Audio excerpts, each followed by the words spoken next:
بسم الله الرحمن الرحيم الحمد لله رب العالمين وصلى الله على سيدنا محمد النبي الأمين وعلى آله وصحبه والتابعين وبعد أيها الملأ الكريم السلام عليكم ورحمة الله وبركاته. Nous parlerons aujourd'hui de la maladie et du voyage, deux situations qui permettent aux musulmans de ne pas jeûner. Alors, nous allons commencer par la maladie. Les versets sont clairs. فَمَنْ كَانَ مِنْكُمْ مَرِيضًا أَوْ عَلَى سَفَرٍ فَعِدَّةٌ مِنْ أَيَّامٍ أُخَرَ. Quiconque est malade ou en voyage, un autre nombre de jours. Donc à récupérer. Quelle est maintenant la maladie qui dispense le jeûneur de jeûner ou qui permet aux musulmans de rompre le jeûne? Pour une bonne partie des savants, c'est toute maladie qui pourrait s'aggraver à telle enseigne qu'elle pourrait mettre la vie du sujet en péril. À partir de là, il ne peut pas jeûner. Pour d'autres, tout ce qui peut s'appeler maladie, tout ce qui vous met dans une situation qui fait de vous un malade, peut vous donner le droit de ne pas jeûner. Et pour preuve, on rapporte d'Ibn Sirin une fois qu'on l'a vu en train de manger pendant la période d'abstinence. Pourquoi? Parce qu'il était malade, il avait mal au doigt. Peut-être qu'il avait un panari, et attention, un panari, c'est insoutenable. Alors, il a dû peut-être manger à cause de cela.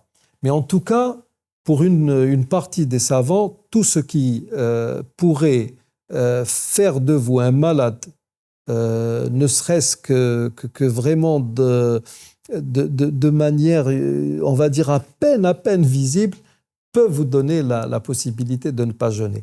Nous préférons le premier avis, qui est celui qui dit que si vous vous trouvez dans un état qui peut aggraver votre maladie, qui peut la prolonger, qui fait que le jeûne devienne insoutenable, vous avez le droit de ne pas jeûner. Le voyage. Alors le voyage, là aussi, beaucoup de gens nous disent « Oui, mais attendez, avant, on voyageait à dos de chameau, pour aller d'un point à un autre, ça pouvait prendre plusieurs jours, c'était le désert, etc. Mais maintenant, nous voyageons par avion. » Oui, mais imaginez que vous fassiez un voyage, et j'ai eu l'occasion de le subir, un long courrier. Alors quand vous faites un long courrier d'ouest en est, c'est-à-dire que vous partez du coucher du soleil vers son lever, la période de jeûne va se raccourcir. Mais quand vous faites le contraire, vous allez d'est en ouest, plus votre vol progresse, plus la journée se rallonge, attention. Imaginez, vous démarrez, vous avez un vol Alger, Paris, Washington. Vous démarrez d'Alger à 8h, on va dire vers 10h du matin. Vous avez déjà jeûné pendant je ne sais combien d'heures. Vous arrivez à Paris ou à Francfort, ou bien si vous passez via Istanbul, vous y arrivez en début d'après-midi. Vous avez déjà jeûné pratiquement toute la journée. Ensuite, vous allez entamer un vol de 8 heures et vous n'arriverez à destination qu'approximativement au moment du crépuscule. Donc vous aurez jeûné pratiquement, c'est pratiquement du 22h, 23h. C'est presque une journée de jeûne. C'est insoutenable. Donc même les moyens que nous avons à disposition actuellement ne peuvent pas être pris en considération de manière, on va dire, absolue. Et vous êtes en voyage, pour les savants de l'islam, vous êtes en voyage, ça y est, vous êtes dans le droit de rompre votre jeûne. Et pour preuve, nous avons un hadith rapporté par le Bukhari Muslim d'après Hamza ibn Amr al-Aslami, qui est venu voir le messager de Dieu alayhi salam disant « Ya Rasulallah, inni ajidu minni quwwatan ala as-sawmi fi as-safar » Au messager de Dieu, je sens en moi assez de force pour jeûner pendant le voyage.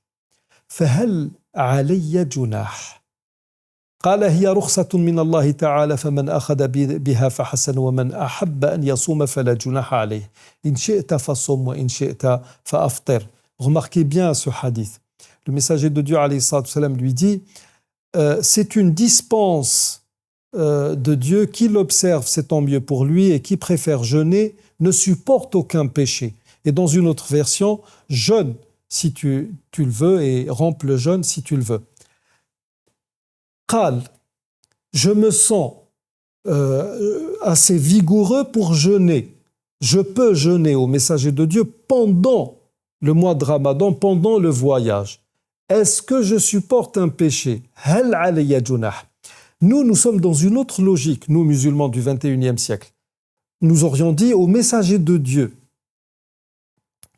je ne peux pas jeûner pendant le voyage. Est-ce que je supporte un péché? La astati'u as-sawm. Lui, il peut jeûner, et en sachant qu'il peut jeûner, il dit, si je jeûne, est-ce que je supporte un péché? Si j'observe le commandement de Dieu, est-ce que Dieu va me punir? Pourquoi? Parce que Dieu nous a donné une dérogation, on appelle ça, rukhsa.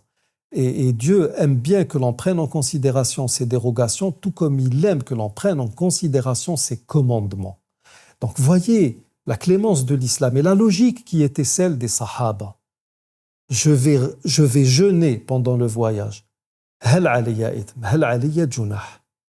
Et c'est pour cela que les savants de l'islam ont dit, alors, quiconque est en voyage, qu'il s'agisse d'un voyage d'agrément, safar mubah, ou bien d'un voyage obligatoire, safar tirari, et même chez une bonne partie des savants, à l'image d'Ibn Taymiyyah par exemple, hatta safar al-ma'siyah, même quand c'est un voyage qui est illicite, que le musulman ne devrait pas entreprendre pendant le mois de Ramadan, on a le droit de rompre le jeûne, et pour beaucoup de savants, on a le droit de ne pas jeûner pendant toute la période durant laquelle nous sommes en voyage. Pour d'autres, c'est uniquement...